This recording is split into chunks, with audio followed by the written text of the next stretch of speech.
Hello! Alors, chose promise, chose due, le chat SPC qui n'est pas très ravi aujourd'hui. Donc, en fait, je vais faire la conférence toute seule. Il n'a pas du tout envie de la faire. On est d'accord avec ça? Ouais, on est d'accord avec ça.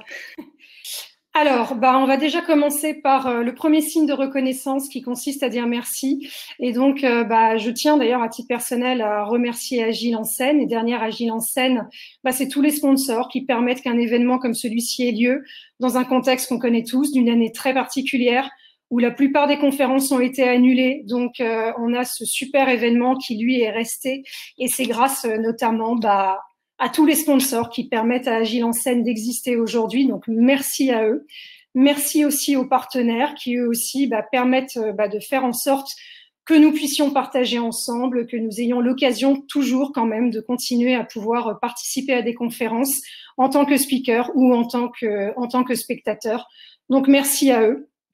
Merci aussi à titre très personnel donc à ma superviseure en analyse transactionnelle qui s'appelle Marlène Mazouz et qui est donc la personne qui est hautement qualifiée en analyse transactionnelle et qui toujours regarde mes supports et avec qui j'échange pour vous proposer un contenu, je l'espère, de qualité, mais qui est surtout vérifié d'un point de vue technique par quelqu'un qui a des compétences au-delà des miennes encore en analyse transactionnelle.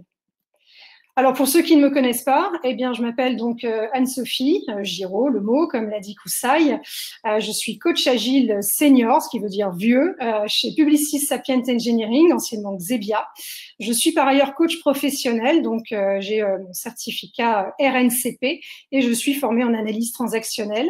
Au quotidien, je travaille avec des individus, des équipes sur des frameworks, donc en français sur des cadres, que vous connaissez peut-être, du Scrum, du Kanban, du Safe.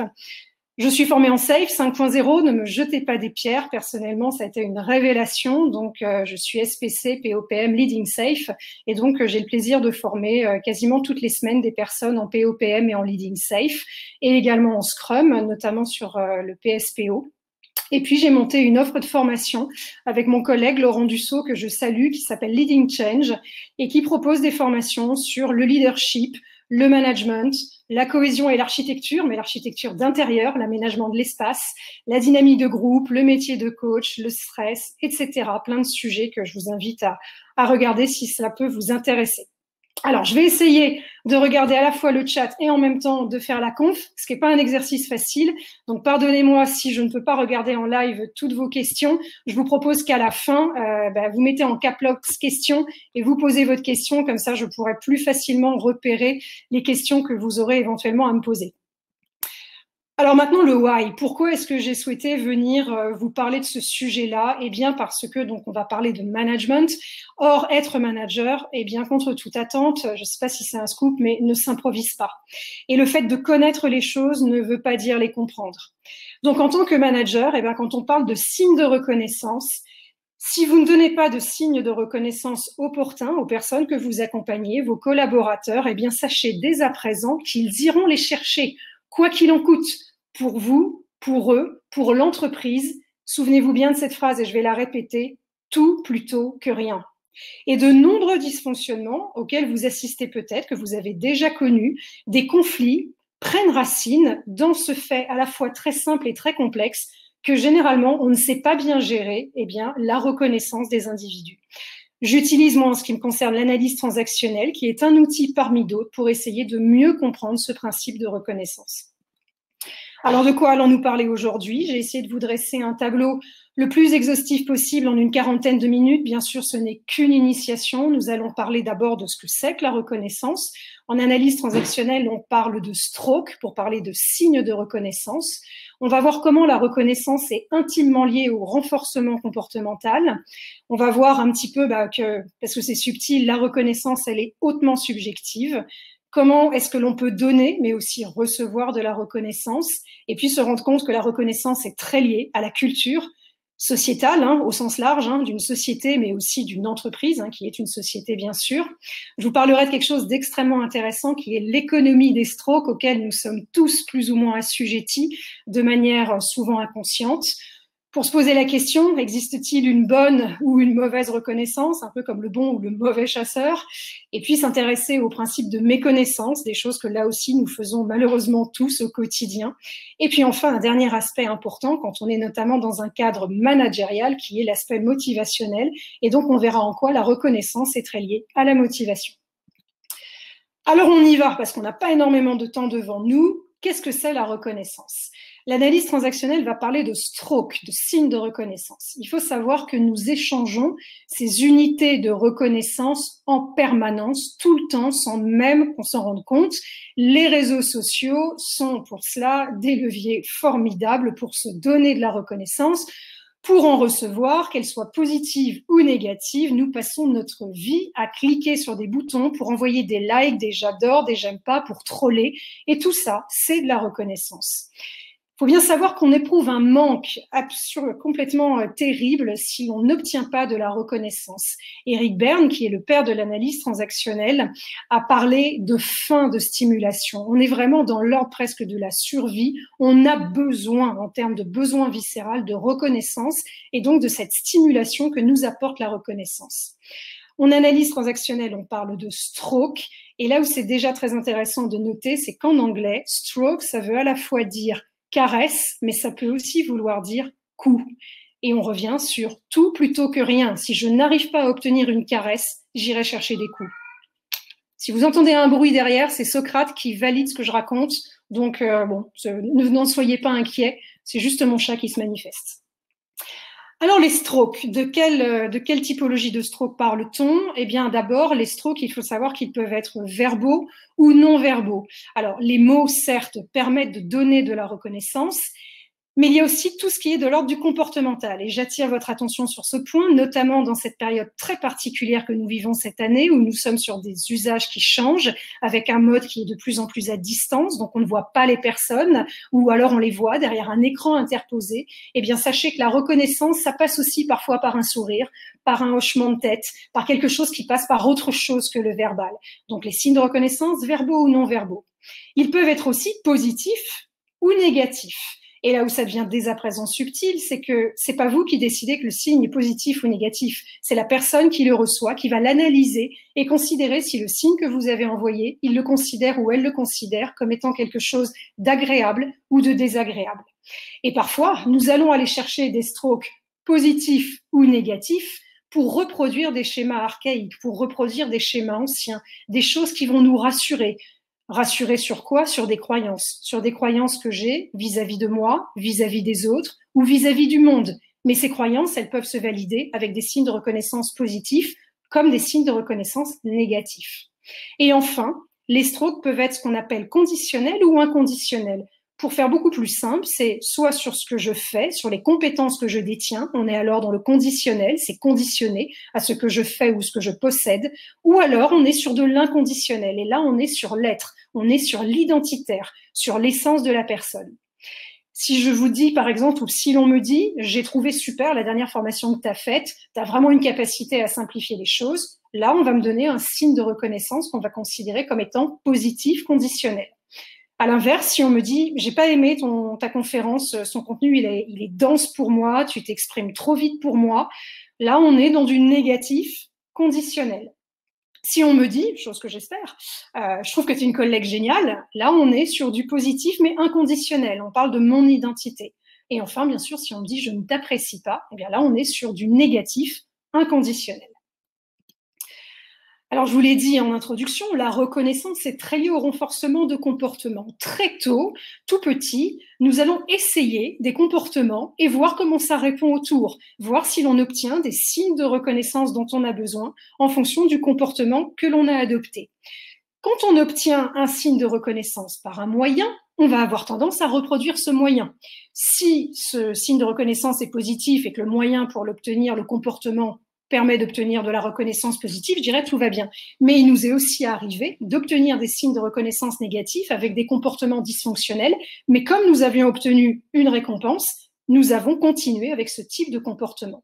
Et une fois adultes, nous allons continuer à modeler nos comportements pour obtenir des strokes positifs ou négatifs, parce qu'un stroke négatif va renforcer tout aussi bien qu'un stroke positif. Et donc, si nous n'avons pas assez de signes de reconnaissance positifs, nous allons chercher par tous les moyens à en obtenir, ces derniers fussent-ils négatifs.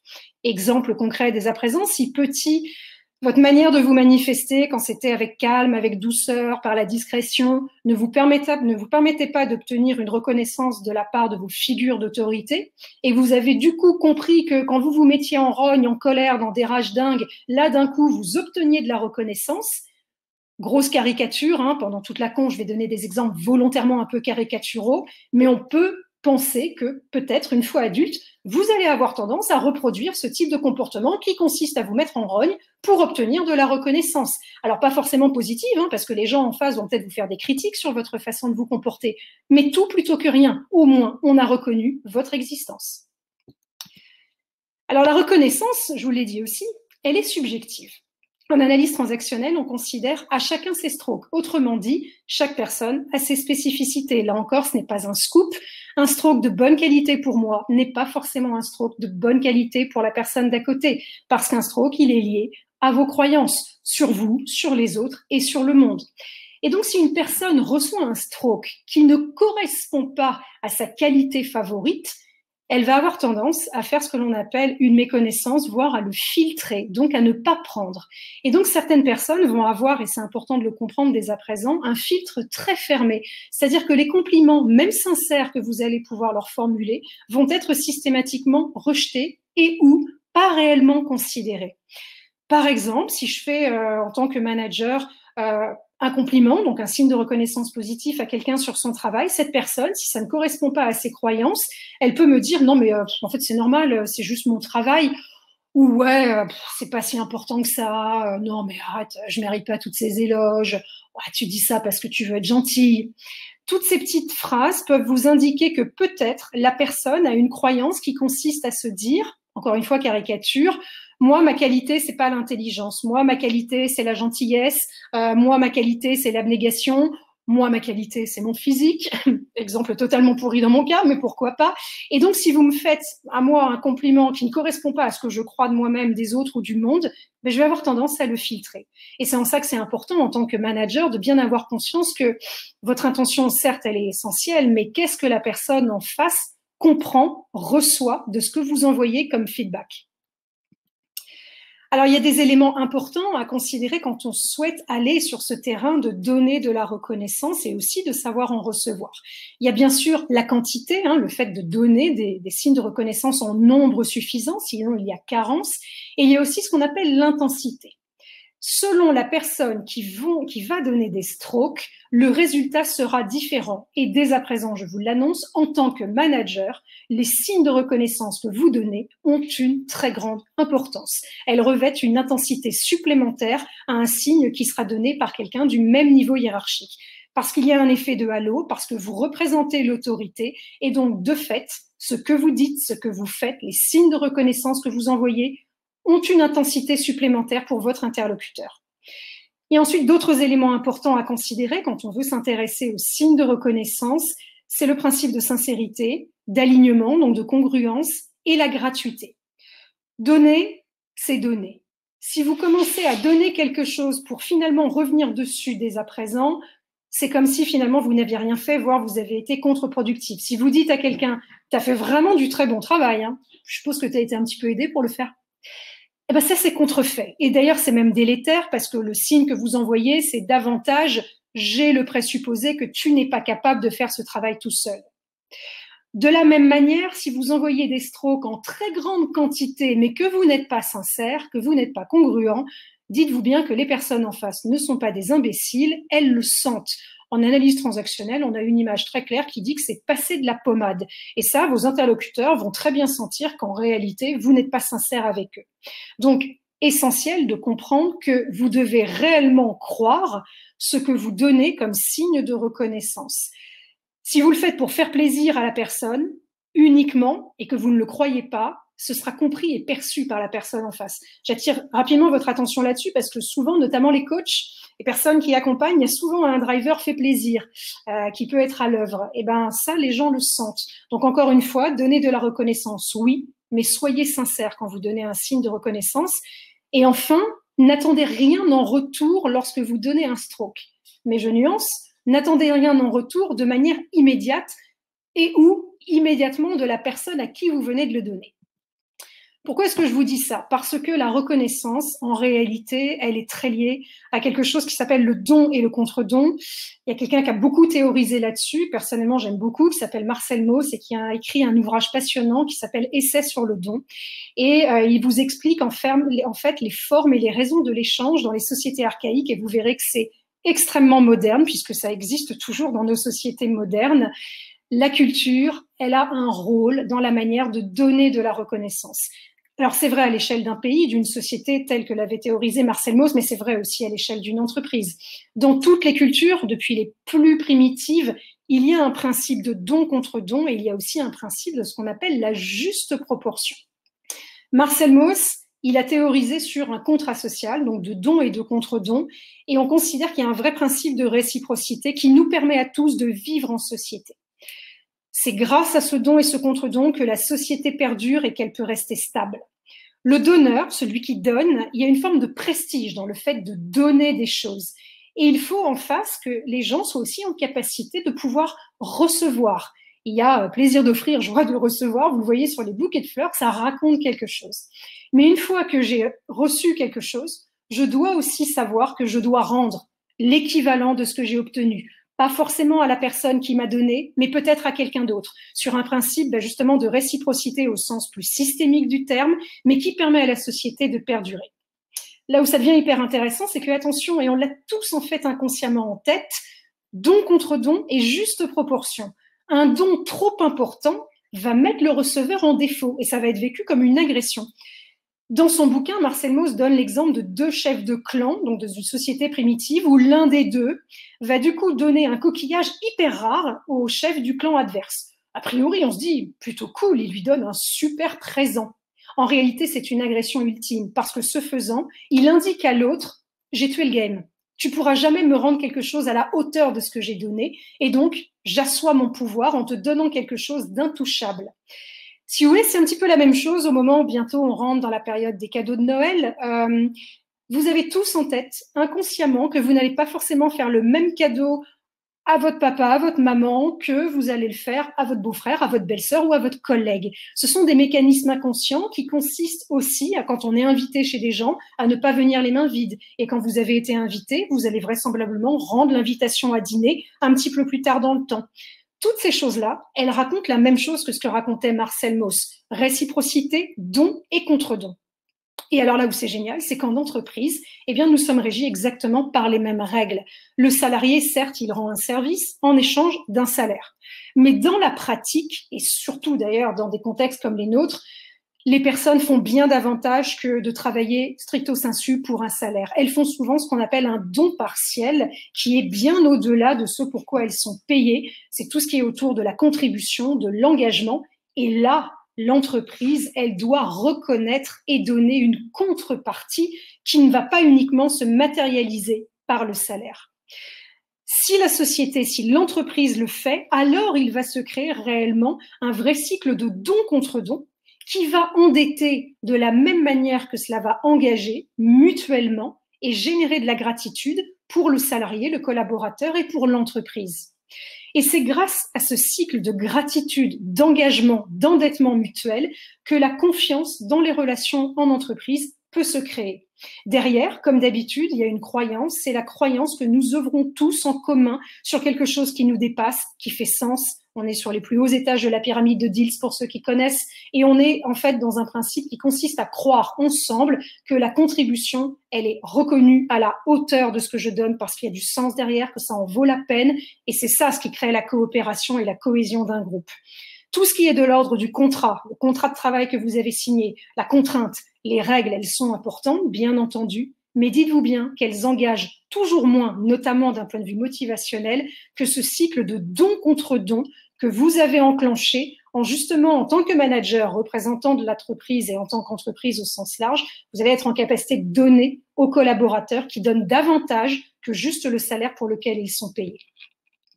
Alors, toutes ces choses-là, bien sûr, ça va s'exprimer par quoi? Pragmatiquement, ça peut être Le fait de former les personnes, le fait de leur donner l'accès à aller peut-être à des conférences comme Agile en scène aujourd'hui, ça va être le fait de mettre à l'honneur des personnes dans une entreprise, leur donner du temps pour qu'elles puissent innover. Ça passe par plein de possibilités qui sont au-delà uniquement de la rétribution financière.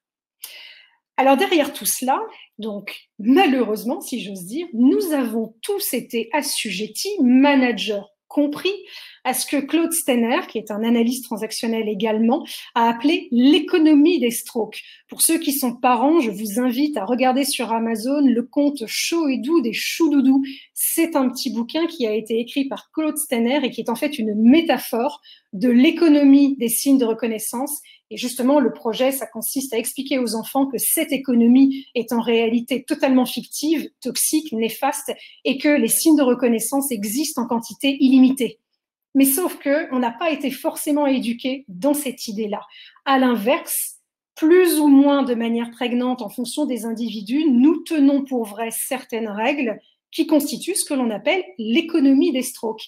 Quelles sont ces règles? Pas nombreuses, il n'y en a que 5. La première, ça consiste à dire ne donne pas les strokes que tu as envie de donner, ne donne pas tous les signes de reconnaissance que tu souhaites donner. Fais attention en tant que manager, si tu donnes trop de signes de reconnaissance à tes managers, ils vont te manger sur la tête, tu vas plus être respecté.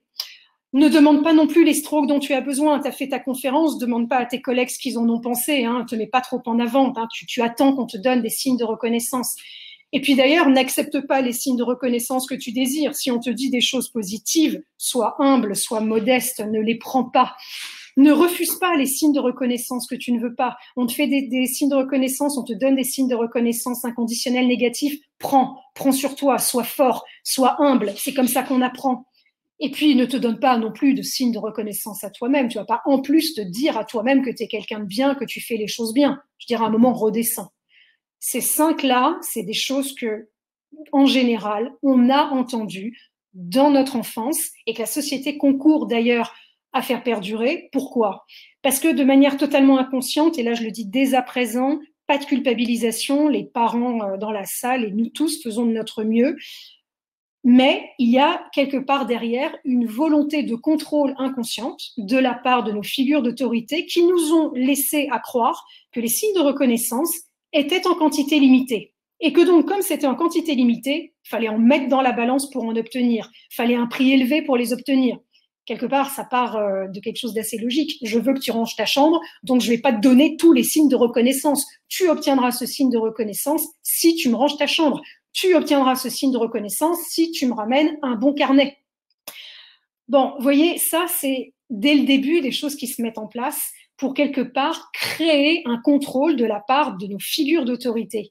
Le truc, c'est qu'une fois adulte, rien ne change et d'autres personnes viennent se saisir de cette économie des strokes et ce monopole, il va être pris donc par des gouvernements, des entreprises, des publicitaires, des stars, des thérapeutes, dans le pire des cas, des représentants du pouvoir, des leaders et aussi des managers. Donc la question qui se pose aujourd'hui, c'est en tant que manager, vous pouvez faire un choix. Vous pouvez décider d'arrêter de jouer avec cette économie des strokes et de plutôt vous tourner vers de la reconnaissance au sens sain du terme et d'arrêter de suivre ces préceptes de l'économie des strokes. Alors, je vous propose un petit outil. Alors, je crois voir rapidement avec mon œil en caméléon que vous ne voyez pas bien les strokes. Les slides, elles seront mises à votre disposition. Donc là, je vous ai repris un petit tableau qui peut vous être utile dans votre quotidien. Ça vous propose, donc c'est un outil qui a été mis en place par Jim McKenna, qui vous propose de travailler avec ce qu'on appelle le profil des strokes. Donc vous avez à chaque fois 5 questions et vous vous interrogez sur est-ce que vous donnez des strokes positifs ou négatifs aux autres? Est-ce que vous acceptez des signes positifs ou négatifs? Est-ce que vous demandez des strokes positifs ou négatifs dont vous avez besoin? Ou est-ce que vous refusez de donner des strokes positifs que les autres vous demandent ou négatifs? Et à chaque fois, vous allez essayer de répondre toujours, très souvent, souvent, quelquefois, rarement, jamais. En préambule, ce que vous pouvez aussi faire, c'est orienter cette réflexion sur un axe encore plus personnel et déjà vous poser la question, est-ce que vous donnez des strokes déjà positifs, plutôt négatifs? Est-ce que vous vous demandez des strokes positifs dont vous avez besoin, ou est-ce que vous êtes plutôt sur des pratiques d'auto-sabotage, de dépréciation de vous? Donc c'est un vrai travail d'analyse, hein. Ce sont des questions qui ont l'air simples mais qui peuvent être finalement assez puissantes. Derrière le maniement de ce tableau, il y a une volonté derrière très solution focus qui consiste à penser que parler des problèmes crée les problèmes, parler des solutions crée des solutions. Ce type d'outil a vocation à pas forcément aller gratter dans le fond du pourquoi je fais ci ou je fais ça, mais juste poser aujourd'hui à un instant T une image de qu'est-ce qu'aujourd'hui je suis en capacité de donner, plutôt du positif, du négatif. Et vraisemblablement, vous allez voir que les parties vont être remplies inversement proportionnelles. Par exemple, si vous avez tendance à donner des strokes positifs aux autres en grande quantité, plutôt souvent, eh bien, vous allez avoir peut-être moins tendance à en donner des négatifs. Voilà. Alors, encore une fois, c'est un tableau qui est utilisé comme un outil. Il a ses limites, mais ça peut être un bon début pour essayer déjà, vous, de faire le point sur où est-ce que vous en êtes par rapport au fait de donner et de recevoir des signes de reconnaissance. Je vais insister sur quelques focus par rapport à cette économie des strokes, notamment se donner des strokes à soi-même, parce que ça, c'est quelque chose de vraiment ancré dans notre société. C'est pas bien de se mettre en avant. Si tu es loué pour quelque chose que tu fais bien, surtout, ne va pas en remettre dans la balance en disant, bah ouais, c'est cool, merci. Non, non. On est tous entraînés, en fait, malheureusement, à quelque part, diminuer nos réussites, surtout à nos propres yeux. Et pourtant, il y a quelque chose d'important à considérer, c'est que l'humilité, c'est pas forcément la modestie. Vous pouvez être tout à fait au clair sur vos forces, vos faiblesses, vos axes d'amélioration et être quelqu'un d'humble, justement parce que vous avez une bonne connaissance de vous-même. Donc, se donner des signes de reconnaissance à soi-même, c'est quelque chose que vous pouvez vraiment essayer de mettre en place pour vous en tant que manager, manager en tant qu'individu. Je vous propose un petit exercice de mise en pratique à plusieurs et individuel que vous pourrez reproduire à la maison, qui sont entre guillemets assez simples, mais volontairement pour pas vous mettre en difficulté.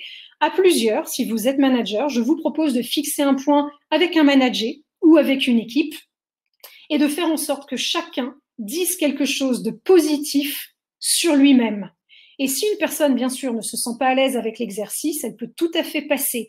Mais à partir du moment où les gens acceptent de jouer le jeu, alors c'est OK de se vanter. Allons-y. Pendant cet exercice, tous les autres vont encourager et vont même se réjouir sincèrement pour les choses positives que la personne va oser enfin dire d'elle-même face aux autres. Ça, c'est un exercice de mise en situation à plusieurs. Maintenant, un exercice de mise en situation seul. Vous pouvez, vous, essayer de noter des moyens de vous donner des signes de reconnaissance positifs. Autrement dit, des choses qui vous font du bien, des choses qui vous font plaisir. Et essayer de ne pas, si possible, les vivre comme des récompenses.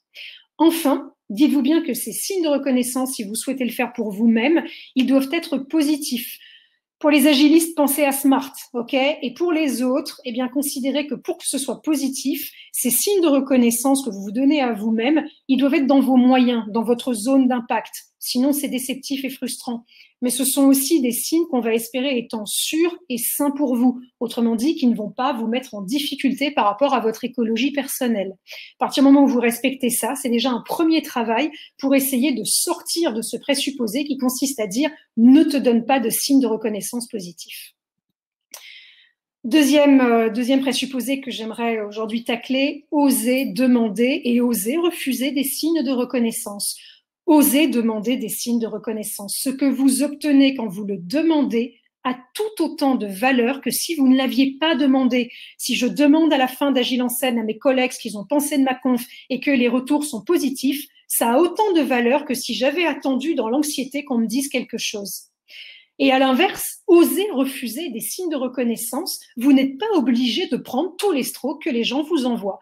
D'abord, vous pouvez vérifier l'authenticité de votre interlocuteur, mais vous pouvez aussi vérifier qu'à un moment, même si la personne, elle est authentique, si ça ne correspond pas à vos besoins, vous pouvez poser ce qu'on appelle une limite. C'est pas parce que quelqu'un vous donne un signe de reconnaissance négatif conditionnel, voire inconditionnel, que vous êtes obligé de le prendre pour argent comptant et d'endurer en mode sois fort ce qu'on vient de vous dire. Vous pouvez simplement poser une limite.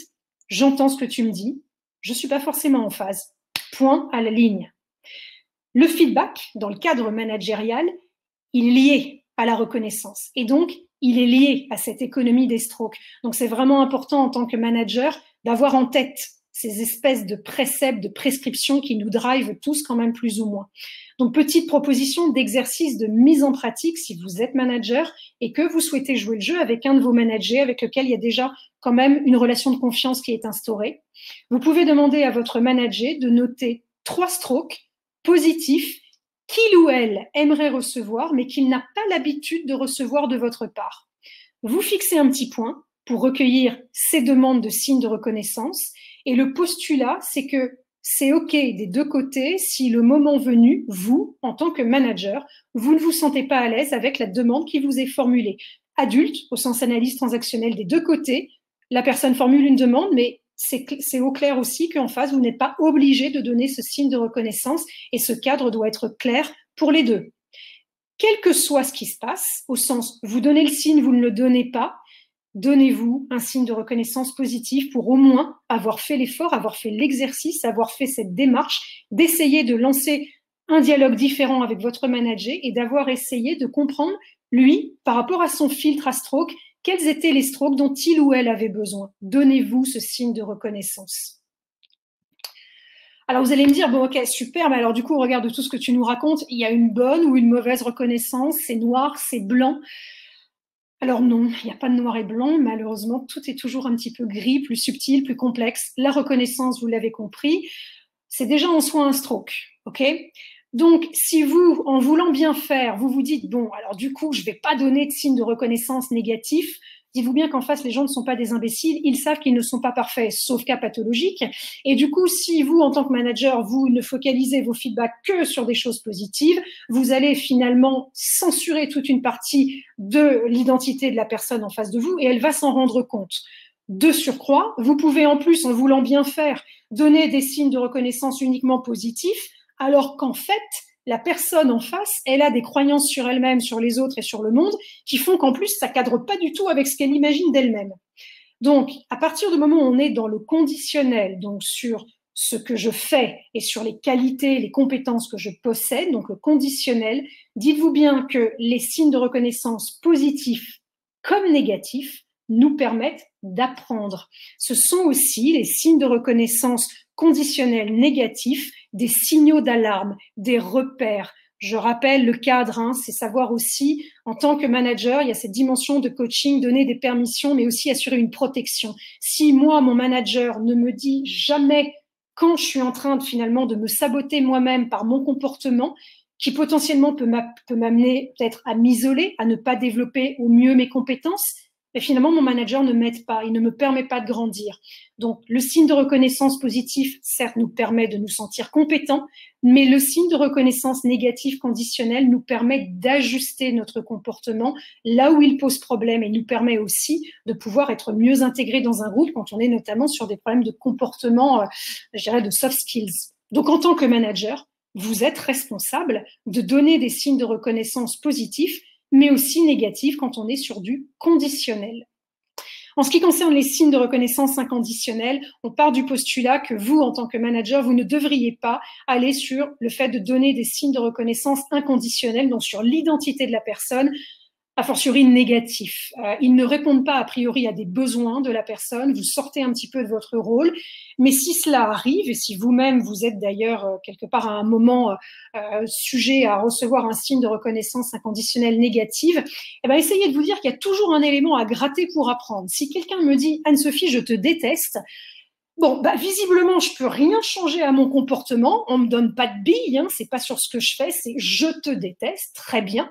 Bah, au moins, ça me donne un point d'ancrage pour me dire, très bien, bah, puisque de toute façon, mon interlocuteur ne va pas changer de point de vue, moi, je peux poser une limite. Moi, je peux me préserver et peut-être cesser la relation avec cette personne ou mettre de la distance. C'est savoir aussi se protéger par rapport aux signes de reconnaissance inconditionnelle négatif. Je rappelle, c'est ce que je disais. Vous pouvez aussi refuser un signe de reconnaissance négatif inconditionnel. C'est votre droit. Du coup, manager, eh ben, vos feedbacks, ils seront améliorés si vous donnez des feedbacks tout autant sur ce qui va que sur ce qui ne va pas.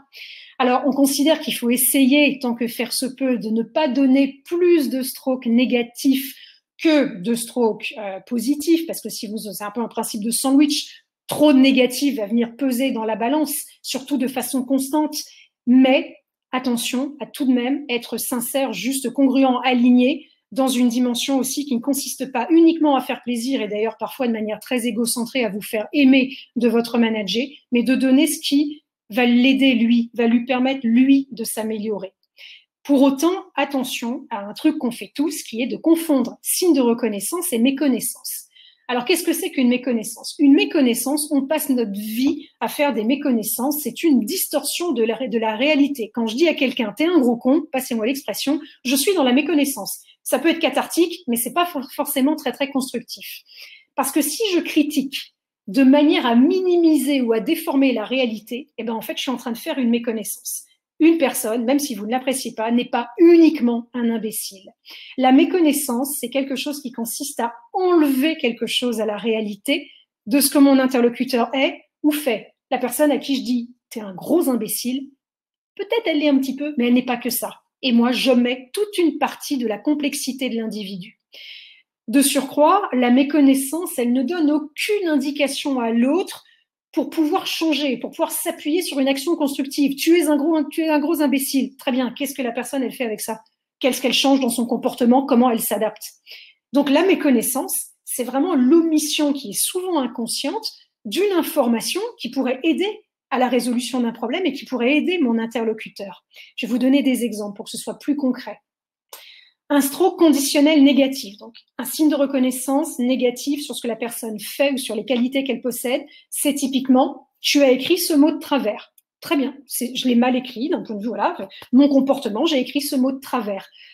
C'est très différent que de dire à quelqu'un bah, « je vois que tu ne connais pas l'orthographe ». Dans le second cas, j'ai aucun moyen de pouvoir m'améliorer. Je suis dans la méconnaissance. Si je dis à quelqu'un, je vois que tu connais pas l'orthographe. À l'inverse, si je lui dis, tu as écrit ce mot de travers, là, on peut commencer à travailler sur quelque chose de constructif. Autre exemple d'un stroke conditionnel négatif. Je me sens mal à l'aise quand tu fais ça. OK? La méconnaissance, elle, ce serait plutôt tu me mets mal à l'aise quand tu fais ça. Principe de responsabilité. L'autre ne peut pas faire en sorte que vous vous sentiez mal à l'aise. C'est vous, de manière inconsciente, qui prenez la responsabilité que face à un comportement, vous décidez de vous sentir mal à l'aise. Je sais, ça fait mal parce qu'on se dit, on est responsable. Grand pouvoir, grande responsabilité. La personne d'à côté, pour le même comportement qui lui sera proposé, elle se sentira pas forcément mal à l'aise. Donc, ce n'est pas l'autre qui me met mal à l'aise. C'est moi, par rapport à mon histoire, mes boutons, mon fonctionnement, qui me sent mal à l'aise. Mais c'est pas la même chose. Et là, on retrouve d'ailleurs des outils qui sont assez proches, comme la communication non violente, qui consiste à prendre la responsabilité de dire, moi, quand tu fais ça, je me sens mal à l'aise. C'est pas toi qui réussis à me mettre dans cet état. C'est moi toute seule comme une grande, grâce au comportement que tu adoptes. Le stroke inconditionnel négatif, sans doute le plus subtil, le plus compliqué, donc sur l'identité de la personne, au surplus négatif, je ne t'apprécie pas. Très bien, c'est déjà hyper compliqué pour l'autre, je vous l'ai dit, de pouvoir trouver quelque chose de constructif avec ça.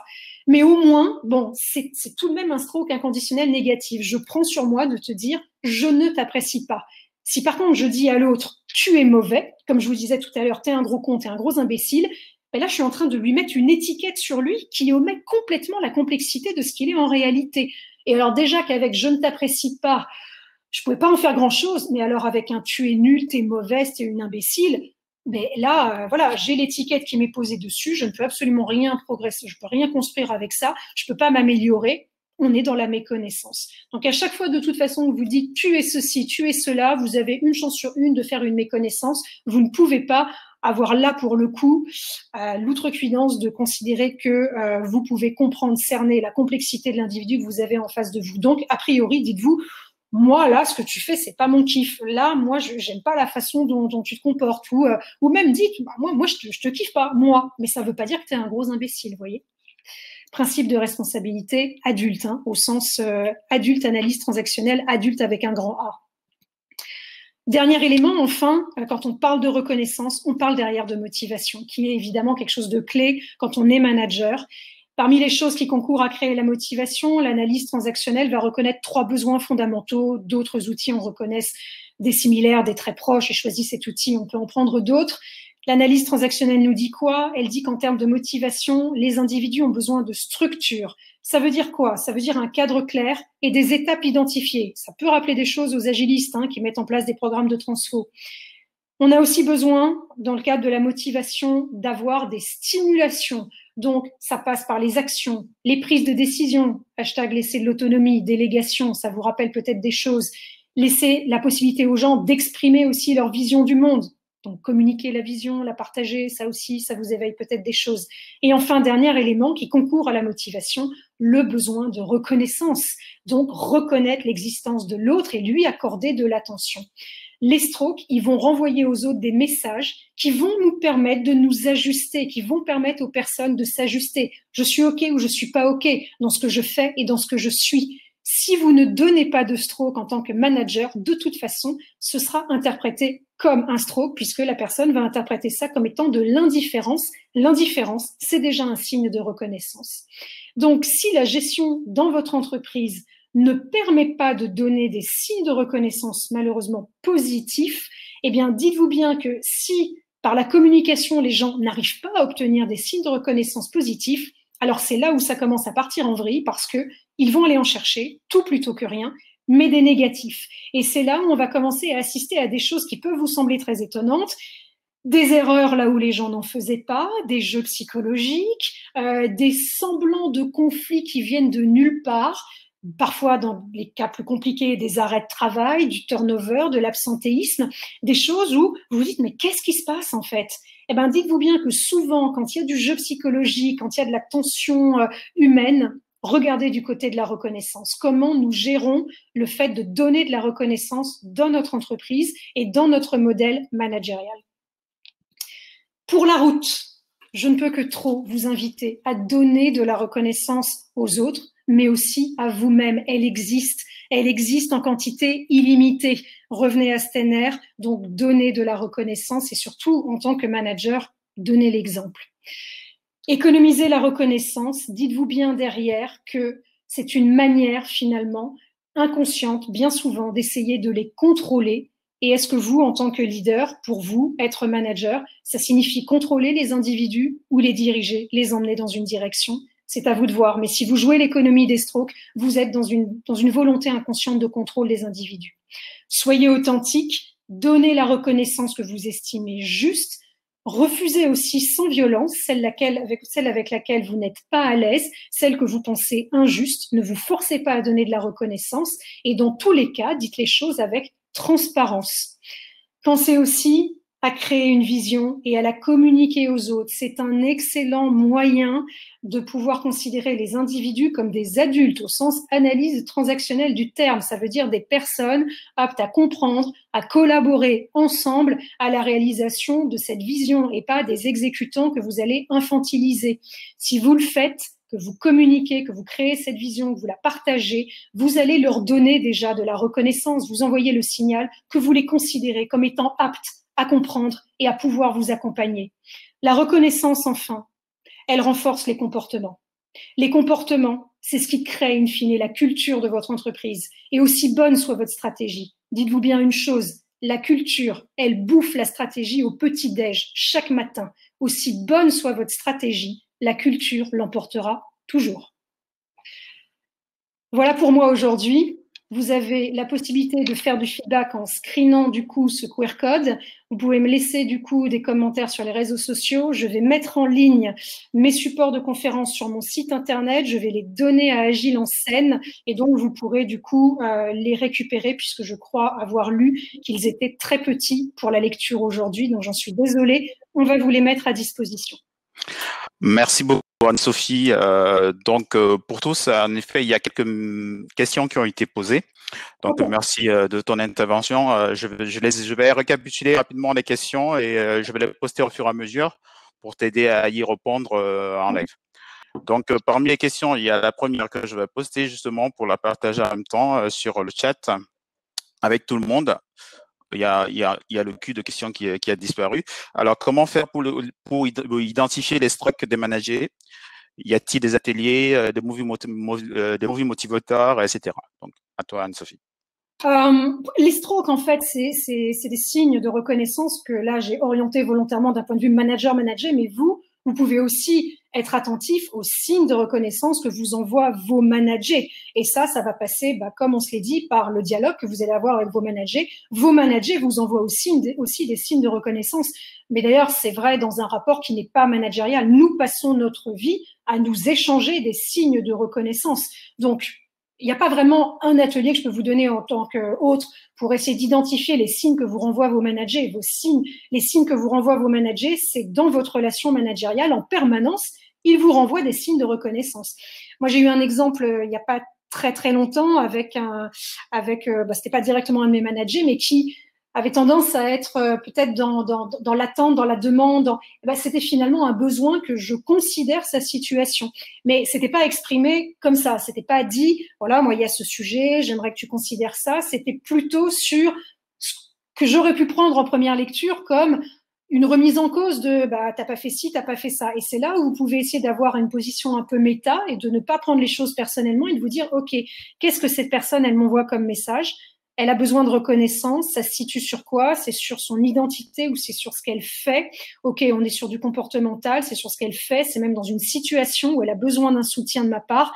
Et ce que je renvoie n'est pas au niveau de ce qu'elle attend. Et donc, c'est cette réflexion-là sur laquelle vous pouvez comprendre que les gens vous envoient des demandes de signes de reconnaissance en permanence. Et là où c'est dur, c'est que souvent, quand ils n'obtiennent pas de votre part de la reconnaissance positive, ils vont venir vous tacler. Ils vont venir du coup vous piquer un peu. Ouais, tu fais pas bien ci, t'as pas fait ça, en même temps tu m'as pas demandé ci, t'as pas fait comme ça. Et là, si vous partez dans le truc de le prendre perso et de vous prendre la tête avec votre manager, voire de rappeler à la règle, vous passez à côté de la demande. Donc ça demande un petit peu de recul, mais les gens en permanence vont vous demander des signes de reconnaissance comme vous demandez en permanence quelque part de manière inconsciente de la reconnaissance de la part de vos interlocuteurs. Très bien, merci. Donc, il y a une question suivante que je viens de poster, qui est de savoir si tu donnes un struct dont tu t'attends à un retour, contre-don, de la part des managers. Alors, pas forcément de manière, ça peut être en asynchrone, ça peut être pas forcément de la part de tes managers, mais tu attends un retour de la part du système. Tu attends une forme de reconnaissance pour ton management, pour ton engagement. Et puis, oui, de temps en temps, tu attends aussi que tes managers te renvoient un signe positif, bien sûr, mais de manière plus systémique, en tant que manager, comme sur une société au sens large, tu as conscience que tu vas pas forcément obtenir tout de suite de manière immédiate et au surplus de la personne à qui tu as donné. Mais t'espères qu'un jour, ça va être positif pour toi. Je peux donner un exemple au niveau sociétal. Bon, moi, c'était vrai surtout que j'ai eu la chance d'être élevée en grande partie par mes grands-parents, donc 2 générations en fait précédentes.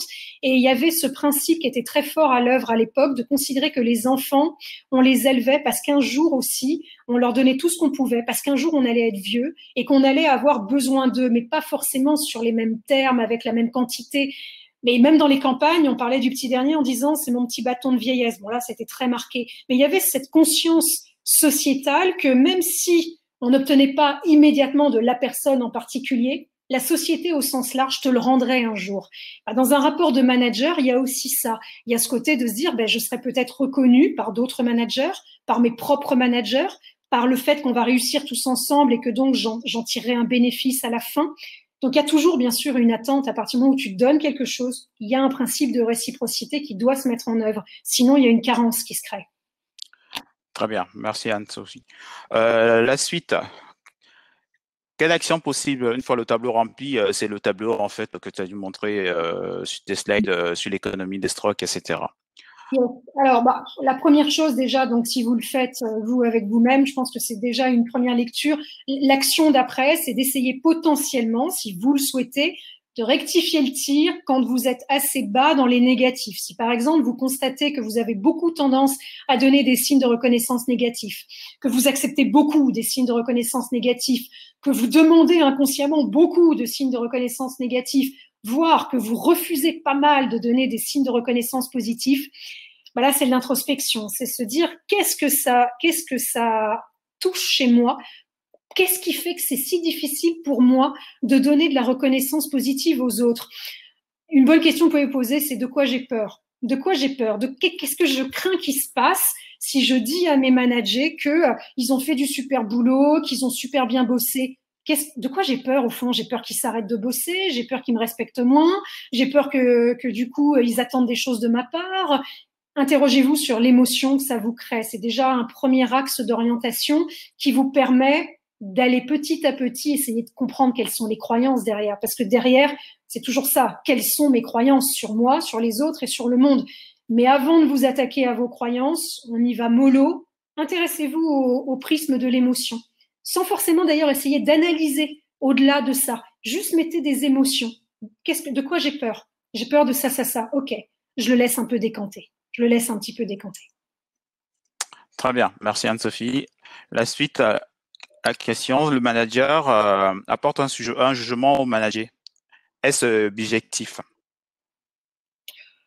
Alors, un jugement, c'est-à-dire, je ne sais pas ce que tu mets derrière le mot jugement. Est-ce qu'un jugement, bon, de toute façon, il ne faut pas se leurrer. À partir du moment où on porte une appréciation sur les autres, sur le monde, c'est toujours corrélé à nos propres croyances. Hein. C'est toujours par rapport à mon filtre à moi que, de toute façon, j'analyse ce que je crois être une vérité, mais qui n'est finalement que ma propre vérité. Donc, oui, il y a... Anne-Sophie, justement, il vient d'apporter une précision dessus. Il parle d'une évaluation subjective. Eh ben oui, c'est toujours un petit peu subjectif parce que vous n'êtes pas détenteur et moi non plus d'une vérité absolue. Donc même quand vous envoyez un signe de reconnaissance conditionnel, négatif ou positif, pourtant c'est censé être conscrit à ce que la personne fait, mais ça reste quand même votre appréciation subjective. Donc, c'est la raison pour laquelle, quand on est sur du conditionnel positif, bon, bah, à la rigueur, ça mange pas de pain et c'est très bien, l'autre est content ou pas, mais en tout cas, vous ne faites pas de dégâts.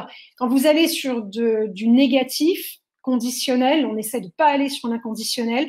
Quand vous êtes sur du conditionnel négatif, oui, il y a toujours une part de subjectivité. Je considère que ton comportement n'est pas adapté à. Donc là, c'est à vous d'essayer aussi d'être au clair sur justement à l'aune de quoi je me permets de porter, disons-le, cet avis, ce jugement. Est-ce que parce que par rapport aux règles de la société, factuellement, il y a quelque chose qui est de l'ordre de la transgression, ou est-ce que sur quelque chose de plus impalpable?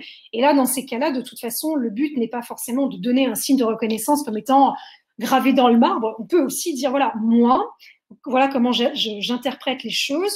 Je trouve que lorsque tu fais ça, ça crée ça. Mais on entame un dialogue aussi. Hein. On n'est pas là pour distribuer les points comme à l'école, même en tant que manager. C'est un rapport d'adulte à adulte, encore une fois. Et même si je dis à quelqu'un, tu vois, je trouve que dans ta conférence, tu as des propos qui sont intéressants, mais c'est dense, ça va vite, c'est un peu abscon.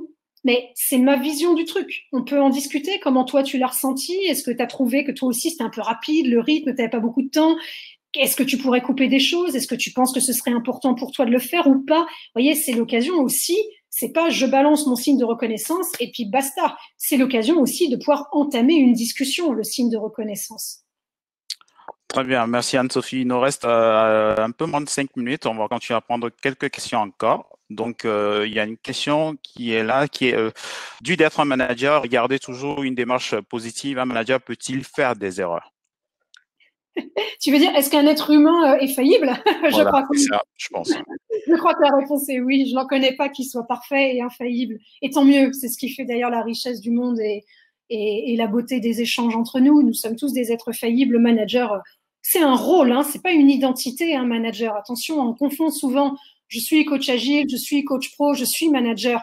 Mais je fais ce métier. Est-ce que c'est l'entièreté de mon identité? Je ne suis que coach agile, je ne suis que Scrum Master. Je suis aussi ça, mais je ne suis pas que ça. Donc c'est un rôle, le manager, avec toutes ces responsabilités qui vont avec, mais ce n'est pas que ça. Vous n'êtes pas que ça. D'accord.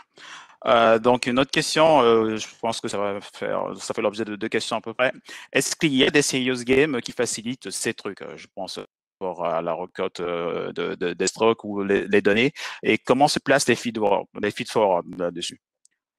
Alors, moi, sur les serious games, je suis un peu sèche. Je vous avoue, c'est pas des outils que j'utilise beaucoup. Moi, ce que j'utilise pas mal, c'est tout ce qui est autour de management 3.0. J'aime beaucoup Moving Motivator.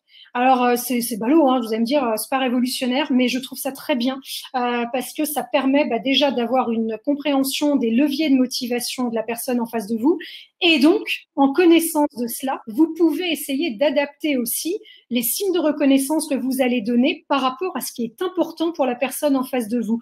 Donc, Moving Motivator, moi, c'est un outil dont j'use et j'abuse parce que je trouve que c'est la bonne mesure dans un rapport manager-manager.